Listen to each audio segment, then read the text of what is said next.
Hello students, welcome again to our channel tricky economics. पिछली video में हम लोगों ने type of economic, central problem and factor behind the central problem economics को cover कर लिया था। आज की वीडियो को आगे बढ़ते हुए हम लोग इसमें कवर करेंगे पीपीसी, अपॉर्चुनिटी कॉस्ट, और ट्राई करते हैं कि ये चैप्टर आज ही खत्म कर दिया जाए। ओके, तो चलिए फ्रेंड्स शुरू करते हैं। सबसे पहले हम लोग एक टॉपिक कवर करते हैं, टाइप ऑफ इकोनॉमिक्स। जी हाँ, देखिए माइक्रो मैक्रो के अलावा दो और चीजें हैं आपके कोर्स में, टाइप ऑफ इकोनॉमिक्स। बेटा दो प्रकार की इकोनॉमिक्स का जिक्र किया गया है, एक होती है पॉजिटिव इकोनॉमिक्स और एक होती है नॉर्मेटिव इकोनॉमिक्स। ये दोनों क्या होती हैं जरा इनको समझ लीजिए। अगर आप कोई भी डिसीजन या कोई भी पॉलिसी अपने पास्ट, प्रेजेंट और फ्यूचर को ध्यान में रखते हुए, यानी कि आप अगर कोई डिसीजन ले रहे हैं, अपने पास्ट को एनालिसिस किया, आपने अपनी करंट प्रेजेंट परफॉर्मेंस को एनालाइज किया और आप अपने फ्यूचर के लिए एक एस्टिमेट टारगेट सेट कर रहे हैं, तो वो आपका कहलाता है पॉजिटिव इकोनॉमिक्स। क्या कहलाता है? तो बेसिकली अगर हम कहें पॉजिटिव इकोनॉमिक्स क्या कहती है, all the decision taken on the basis of past, present and future data analytics। यानी कि आप पास्ट, प्रेजेंट और फ्यूचर तीनों ही डेटा को एनालाइज करते हैं और उसके अकॉर्डिंग आप अपनी कोई पॉलिसी फ्रेम कर रहे हैं या कोई प्लान बना रहे हैं, उसको कहा जाता है पॉजिटिव इकोनॉमिक्स। और ऑन द अदर हैंड अगर हम बात करें नॉर्मेटिव इकोनॉमी की, तो बेटा नॉर्मेटिव इकोनॉमी में सिर्फ एक बेसिक सी चीज समझिए, what is ought to be, और क्या किया जाए। देखिए आप एक बात समझिए, आपके 10th में 60% मार्क्स थे, वो आपका पास्ट है। आप प्रेजेंट में चाह रहे हैं कि 11th क्लास में एटलीस्ट 70 to 80 का टारगेट टच करना है, ये आपका प्रेजेंट है। और आप फ्यूचर को लेकर चल रहे हैं कि हमें 12th में एनी हाउ 90% मार्क्स स्कोर करने हैं। तो आपने अपने पुराने डेटा को एनालिसिस किया कि हम 10th में 4 घंटे पढ़ते थे तो हमारे 60% आए हैं, और 11th में अभी हम 6 घंटे पढ़ रहे हैं और टारगेट है कि 70 to 80 टच कर लेंगे। इट मींस कि 12th में आपको पर डे, डेली के बेसिस पे बता रहा हूं कि 8 से 9 घंटे पढ़ना चाहिए। एक टारगेट बनाया जा रहा है। अगर आप बहुत ज्यादा ब्रिलियंट नहीं है कि एवरेज स्टूडेंट है, तो 8 से 9 घंटे आपने सोच रखा है पहले दिन से कि 12th में शुरुआत से 8 से 9 घंटे पढ़ेंगे और हम 90 का टारगेट टच कर देंगे। तो ये जो चल रही है आपकी, ये है पॉजिटिव इकोनॉमी। क्या चल रही है बेटा? Positive economy. और अब आप आए 12th में, आपने अपने टारगेट को पूरे साल फॉलो किया। साल के जनवरी में जाते जाते आपने अपना सारा कोर्स कंप्लीट कर लिया, सपोज 2-3 बार रिवाइज भी कर लिया। अब आप अपने टीचर से कहते हैं कि सर और क्या करें कि हम और अच्छे मार्क्स ले आए, है ना? तो आपके टीचर ने कहा कि बेटा अब तुम सैंपल पेपर लगाने लगो। What is ought to be, और अच्छा क्या करें भैया? सैंपल पेपर लगा लो। आपने कहा सर ये वाले लगा लिया। अब आपका टीचर क्या कह रहा है? बेटा तुम सीबीएसई के पास 10 ईयर्स के पेपर उठा के लगाओ, मॉक टेस्ट पेपर प्रैक्टिस करो। क्लियर है? तो ये आ जाता है नॉर्मेटिव इकोनॉमी। नहीं तो आपने एक ऐड देखा होगा, घड़ी साबुन का ऐड देखा, क्या कहता है उसमें? पहले इस्तेमाल करें फिर विश्वास करें। यहीं तक नहीं, इसके आगे भी है। कहता है हमने किया है बेहतर को और भी ज्यादा बेहतर और शक्तिशाली, है ना? बेहतर को और भी ज्यादा बेहतर, तो वो कौन सी अप्रोच है? वो नॉर्मेटिव अप्रोच है। What is ought to be, अच्छे को और अच्छा कैसे किया जाए, नॉर्मेटिव अप्रोच है। क्लियर है? आई होप ये दोनों टॉपिक आपको क्लियर हुए होंगे। इसके बाद अब हम लोग आगे बढ़ेंगे पीपीसी पर। किस पर? तो देखिए बेटा, पीपीसी के लिए सबसे पहली चीज जो आपको समझनी चाहिए, क्या होता है पीपीसी। सबसे पहला सवाल, व्हाट इज पीपीसी। पीपीसी को समझने से पहले जरा इसकी फुल फॉर्म को समझा जाए थोड़ा सा। फुल फॉर्म क्या कह रही है? Stand for production possibility curve. Production की पॉसिबिलिटी जो बता दे वो है पीपीसी। मतलब एक इकोनॉमी में प्रोडक्शन की पॉसिबिलिटी बताने वाला कर्व कहलाता है पीपीसी कर्व। देखिए बेसिक सी चीज, इसकी अगर डेफिनेशन चाहिए, इट शोज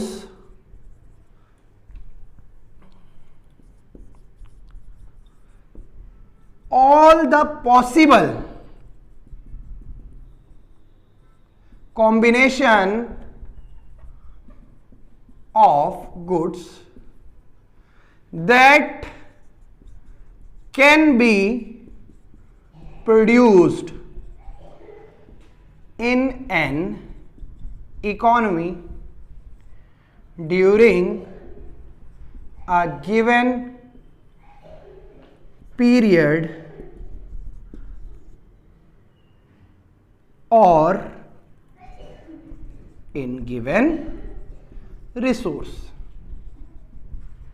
ये कहलाता है पीपीसी का डिफिनेशन। क्या कि ये दिखाता है पॉसिबल कॉम्बिनेशन। बेटा देखिए, सिर्फ एक गुड का प्रोडक्शन से इकोनॉमी नहीं चलेगा।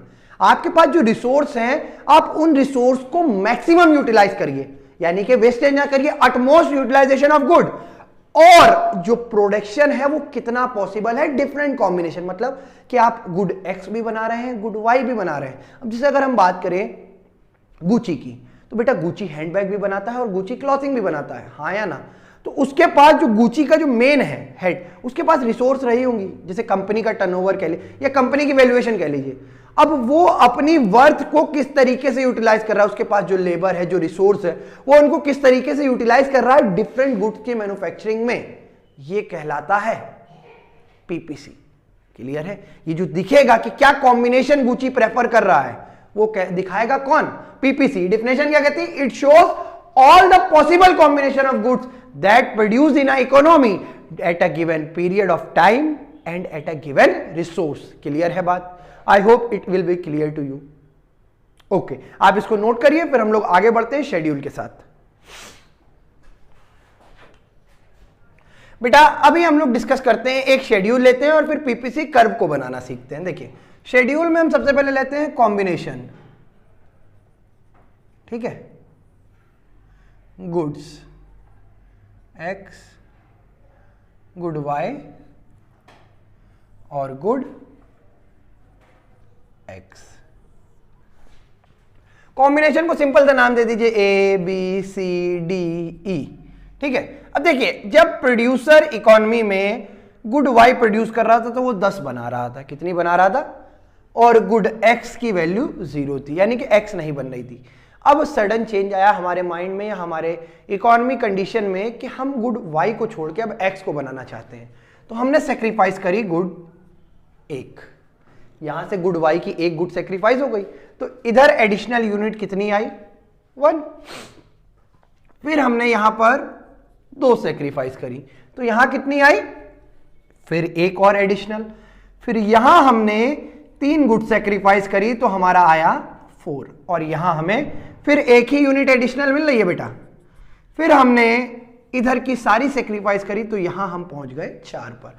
ये पॉसिबल बंडल ऑफ कॉम्बिनेशन है। क्या कि जब ए कॉम्बिनेशन होगा तो आप 10,0 की गुड बना सकते हैं, यानी कि एक्स की 0 और वाई की 10। और अगर 9:1 का कॉम्बिनेशन है तो आप 9,1 का रेशियो ले सकते हैं कि वाई की 9 और एक्स की 1। अब इस कॉम्बिनेशन को लेके चलते हुए हम लोग पीपीसी कर्व के ऊपर आते हैं। बेटा उससे पहले एक चीज समझिएगा, एक होता है एमआरटी। क्या होता है? MRT slash MOC. MRT MOC को भी मैं बाद में डिस्कस कर रहा हूं, पहले समझिए इसका फॉर्मूला होता है delta loss upon delta gain. Clear है? क्या हो रहा है, लॉस कितने का है बेटा, अगर आप देखें तो यहां हम 1 का लॉस कर रहे हैं, गेन कितना है 1। तो हमारा पहला खाली छोड़िए, दूसरा कॉम्बिनेशन 1:1। फिर यहां पर 2 छोड़ के 1 मिल रहा है, यानी कि 2:1, और फिर 3:1 और फिर 4:1। यही कॉम्बिनेशन हमारे चल रहे हैं बच्चा।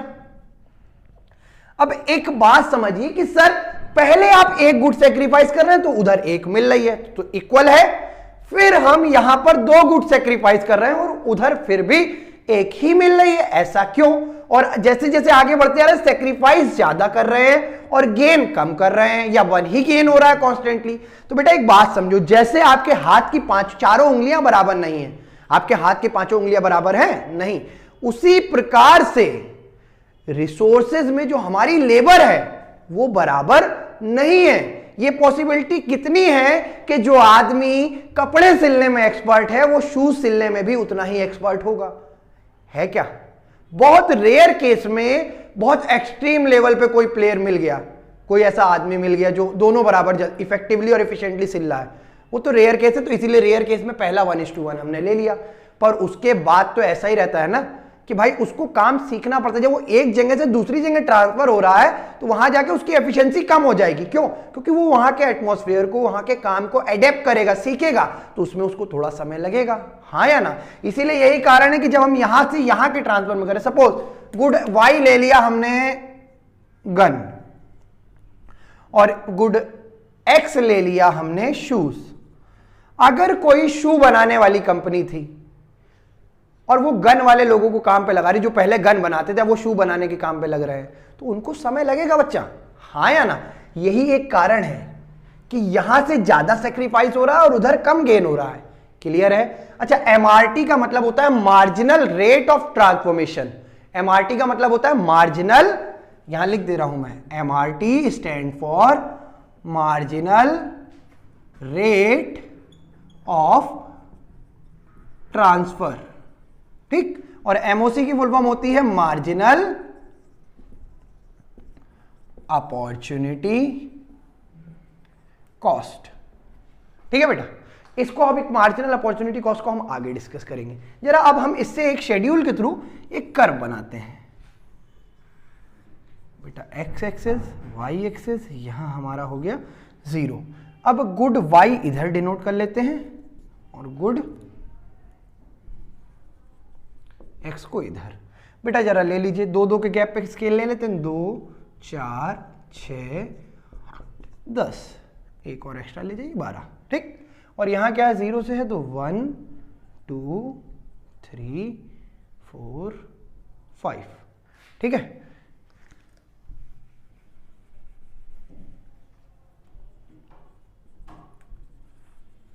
Good x. देखिए जब यहां 10 है तो यहां का कॉम्बिनेशन कैसा है, 10,0, यानी कि ये कॉम्बिनेशन है A, ओके। फिर 9,1, यानी कि इसके 20 से कहीं से निकला होगा बेटा और ये 1 पे गया होगा, ये कॉम्बिनेशन है B। फिर क्या है, 7:2, यानी कि इन दोनों के बीच में कहीं आया होगा ये। फिर 4,3,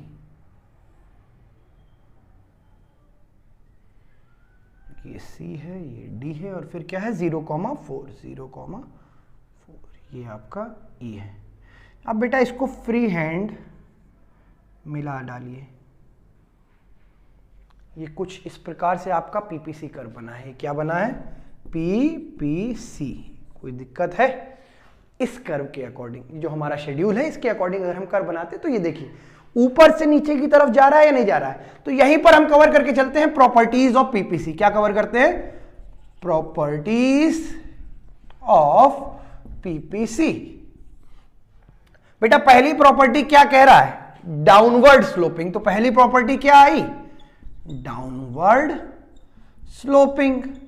अब एक बात समझिए बेटा, ये ऊपर से नीचे की तरफ डाउनवर्ड क्यों जा रहा है, इसके पीछे का एक कारण है। क्या, MRT। क्या कारण है, MRT। देखिए कैसे, या आपको एक बेसिक सा और सिंपल सा फंडा पकड़ लो कि हम Y को सेक्रीफाइस कर रहे हैं for the additional production of good X, हाँ या ना? तो हम कह सकते हैं because we are sacrificing good Y for an additional unit of good X due to which PPC is downward। Second number पे बात करें बेटा, अगली क्या है, देखिए एक चीज होती है कॉनकेव और एक होता है कॉन्वेक्स। एक सिंपल सा फंडा बता रहा हूं, वेक्स के आखिरी में X होता है और X ऐसे बनता है। तो ये जो ये चीज है ये आपको X की पीछे की पोर्शन बता देती है कि ये कॉन्वेक्स शेप है। तो जब कॉन्वेक्स ऐसी है तो कॉनकेव कैसी होगी, ऐसी। और आप देखिए तो PPC यही है ना, ये केव की शेप में। तो PPC is concave to the origin. Okay बेटा, क्यों है, because of MRT and MOC। Clear है बेटा? MRT MOC के कारण PPC concave to the origin होता है। याद रखिए, अगर आपको कंफ्यूजन नहीं होता, कॉन्वेक्स की डेफिनेशन क्या होती है? VE मैथ में हम लोग ऐसे एक्स बनाते थे, तो ये जो पीछे वाला पोर्शन है एक्स का, ये बता रहा है किसकी? उसकी शेप को। तो बच्चे कंफ्यूज हो जाते हैं कभी कभी कि कॉन्वेक्स है या कॉन्केव है। सिंपल सी बात है, एक्स का आखिरी पोर्शन देखो, ये अगर इस शेप का होता तो ये कॉन्वेक्स होता, पर ये तो दूसरी शेप है, क्या? केव की शेप है, इसीलिए ये कॉन्केव टू दी ओरिजिन है। और इसके पीछे का रीजन क्या है? Because of MRT and MOC, marginal rate of transfer and marginal opportunity cost के कारण PPC convex concave to the origin होता है। कोई डाउट है बेटा? एक बार इसको नोट कर लो, फिर हम लोग आगे बढ़ते हैं। बेटा देखिए, अभी तक हम लोग प्रॉपर्टीज को डिस्कस कर चुके हैं, अब हम बात कर रहे हैं एजम्पशन की। तो PPC बनाने के लिए कुछ एजम्पशन है जिनको आपको दिमाग में रखना पड़ेगा। पहला एजम्पशन क्या कहता है? Economy only produce 2 good like bread and match box. जो माचिस होती है ना, कोई भी 2 गुड ले सकती है इकोनॉमी एक बार में। दूसरा, all the resources remain same और कांस्टेंट। बेटा अगर ड्यूरिंग द ईयर अगर आपने रिसोर्सेस को बदल दिया या कोई नई रिसोर्स को इंट्रोड्यूस कर दिया साल के बीच में, आपका PPC इमीडिएट खराब हो जाएगा।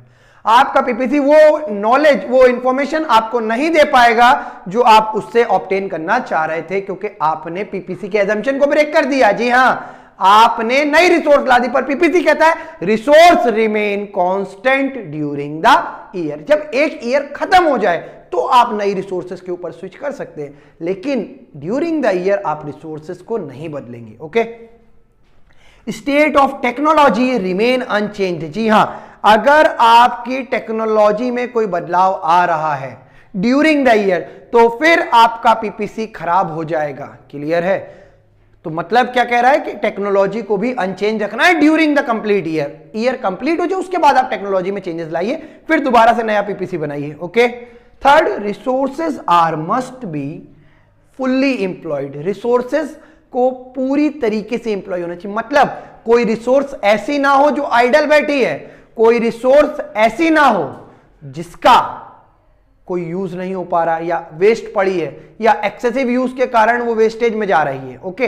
ये याद रखिए, resources should be fully employed, wastage नहीं होनी चाहिए और कोई रिसोर्स आइडल नहीं रहनी चाहिए। ये आपके PPC के एजम्पशन थे। क्लियर है? अब हम लोग शिफ्ट और मूवमेंट को डिस्कस करते हैं, फिर उसके बाद अपॉर्चुनिटी कॉस्ट। अब हम डिस्कस करते हैं shift in PPC। Shift in PPC। PPC में शिफ्ट क्या? देखिए, एक छोटा सा कर्व उठाते हैं, ये है X axis, Y axis, good Y, good X. आपका ये PPC चल रहा है, ये ओरिजिन है। ओके? अभी आपका PPC यहां पर है, ठीक है? पर मान लीजिए आपका नेक्स्ट PPC जो बन के आया वो ये आया कि PPC 1 था ये, अब ये PPC 2 है। तो ये क्या हो रहा है? आपका PPC बेटा राइट वर्ड शिफ्ट हो रहा है। कहां शिफ्ट हो रहा है? Right word. तो आप इसको क्या कहेंगे? और इंक्रीज इन PPC। बेटा अभी आप कहोगे कि सर एजम्पशन तो था कि रिसोर्स कांस्टेंट होनी चाहिए, तो ये पहला PPC था और नेक्स्ट ईयर का PPC मेरा ऊपर शिफ्ट हो गया है। ठीक है? यानी कि 1 साल के बाद तो PPC इंक्रीज कर रहा है। क्या कर रहा है? तो अब देखिएगा, अभी तक आप यहां थे, ये मान लेते हैं A, ये मान लेते हैं E। ठीक है? और अब ये आप इधर से भी गुड्स का मैन्युफैक्चरिंग बढ़ गया और यहां ये G और ये H। ओके? यानी कि प्रोडक्शन बढ़ रहा है। तो क्यों बढ़ रहा है? पहला रीजन इसके पीछे क्या रहा होगा? New resources are found. आपको कुछ नई रिसोर्स मिल गई हैं, हाँ या ना? और दूसरा रीजन, न्यू टेक्नोलॉजी इंट्रोड्यूस्ड और अपग्रेडेशन इन टेक्नोलॉजी। ओके बेटा, ये बेसिकली दो कारण, देखो बुक में आपको बहुत कुछ मिल जाएगा, मेरा काम इतना है कि मैं आपको एक अंडरस्टैंडिंग प्रोवाइड करा दूं और इतनी हेडिंग दे दूं कि जो आपको रटनी ना पड़े, आप एक बार दिमाग में अगर बैठ जाए चीज तो आपके माइंड में सेट हो जाए, है या नहीं। तो बेसिकली क्या, पहला नई टेक्नोलॉजी मिल गई, भाई आप कोई काम कर रहे हो, पहले कम था अब बढ़ गया, रिसोर्सेज अभी भी उतनी, तो कैसे हो सकता है, हो सकता है आपकी रिसोर्स पहले आइडल पड़ी थी और अब वो आपके प्रॉपर यूज में आ रही है, या कोई रिसोर्स नई मिल गई तो पहला न्यू रिसोर्स मिल गई, या आपने टेक्नोलॉजी को अपग्रेड कर दिया, या कोई नई टेक्नोलॉजी लगा दी। और तीसरा क्या है, फुलर यूटिलाइजेशन ऑफ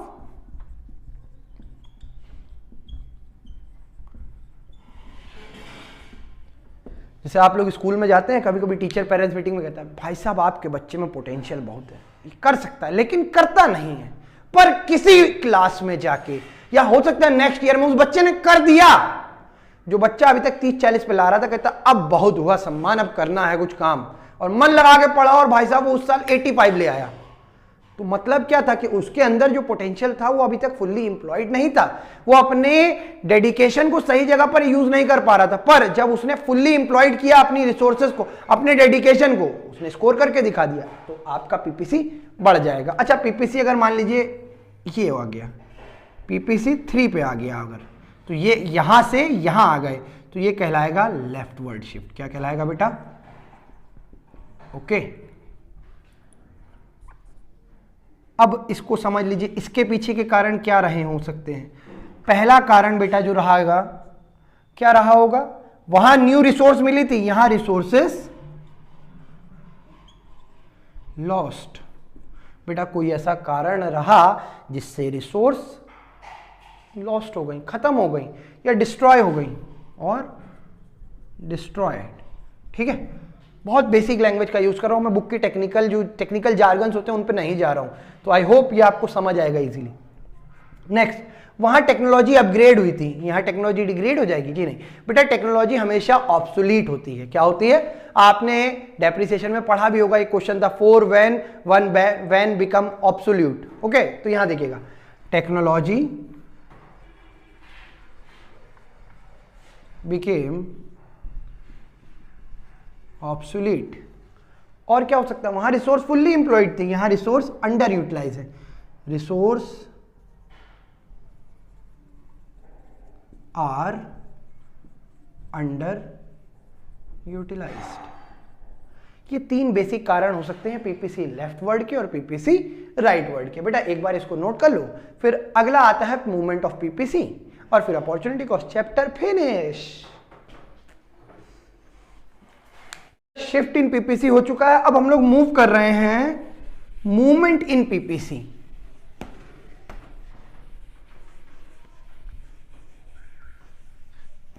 देखिएगा, मूवमेंट इन पीपीसी, मूवमेंट क्या होती है, एक बेसिक सी चीज समझिए। आप सभी को पता है मूवमेंट और शिफ्ट है ना, लेकिन आपका कॉन्सेप्ट नहीं क्लियर है, मैं गारंटी से कह सकता हूं। आप एक चीज बताइए, मैं यहां खड़ा हूं और मैं इधर आ गया, तो मैं शिफ्ट हुआ या मूव हुआ? बेटा ये मूवमेंट है, पर मैं यहां हूं कोचिंग में अपनी, और यहां से मान लीजिए मैं अपने घर चला गया, तो ये मेरा शिफ्ट है। क्लियर है? तो शिफ्ट में प्लेस चेंज होती है, पर मूवमेंट में जो बेसिक लोकेशन है वो नहीं बदलती, पर वहां पर उसी लोकेशन पे आप आगे पीछे ऊपर नीचे मूव कर जाते हैं। ओके, अब देखिएगा जरा इधर, फिर से एक कर्व बना लेते हैं। ये आपका एक पीपीसी है, ये ए पॉइंट पे है और ये बी पॉइंट है। यहां गुड वाई है और यहां गुड एक्स है। अब हुआ क्या कि यहां ए से सी पे आ गए। कहां आ गए? ए से सी पे। तो मतलब क्या है, ये अपवर्ड मूवमेंट है बेटा। ये क्या है? Upward movement in PPC. तो भैया सिर्फ एक ही तरफ मूव हो रहा है ये, क्यों? तो बेटा हो सकता है जो नई रिसोर्स मिल रही हैं वो सिर्फ हमें एक ही फैक्टर की मिल रही हो। तो पहला रीजन क्या होगा? Resources only upgrade in good Y production. Okay, यानी कि रिसोर्सेज जो अपग्रेड हो रही हैं वो सिर्फ गुड वाई के ही प्रोडक्शन में अपग्रेड हो रही हो सकता है, और एक्स की रिसोर्स पे कोई चेंज ही नहीं आ रहा हो। दूसरा रीजन क्या हो सकता है, resources of good x remain same. Okay, कोई भी बदलाव उसमें नहीं है। राइटिंग को थोड़ा सा कंप्रोमाइज करिएगा बेटा, मेरी राइटिंग बहुत खराब है, डॉक्टर बनने वाला था कॉमर्स में आ गया। ठीक है, देखिए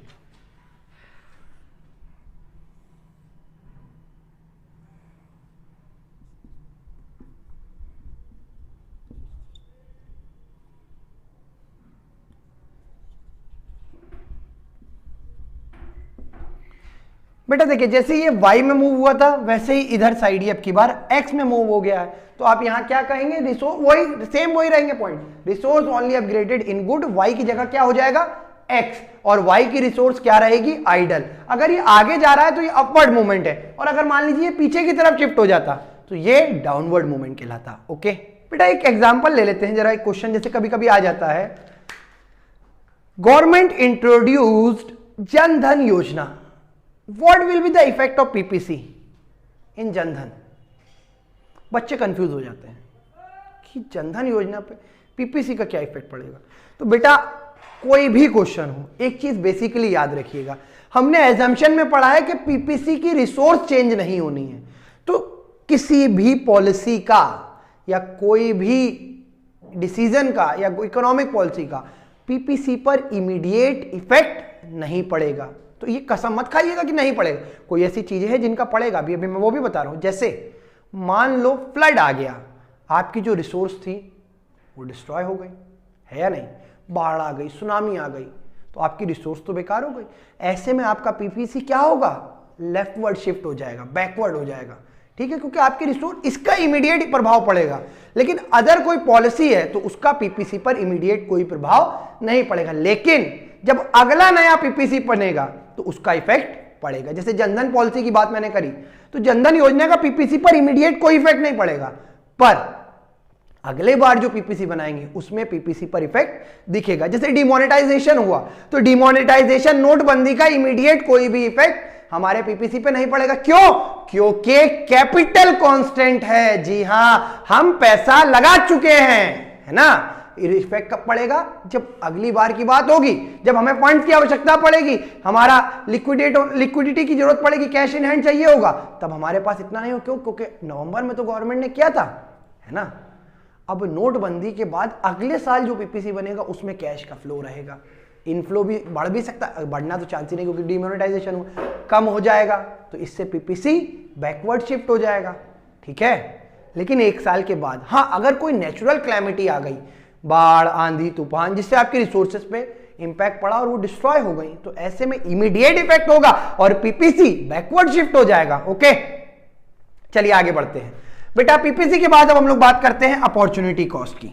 बहुत खूबसूरत टॉपिक है ये, देखिएगा जरा इसको, और मजेदार भी है।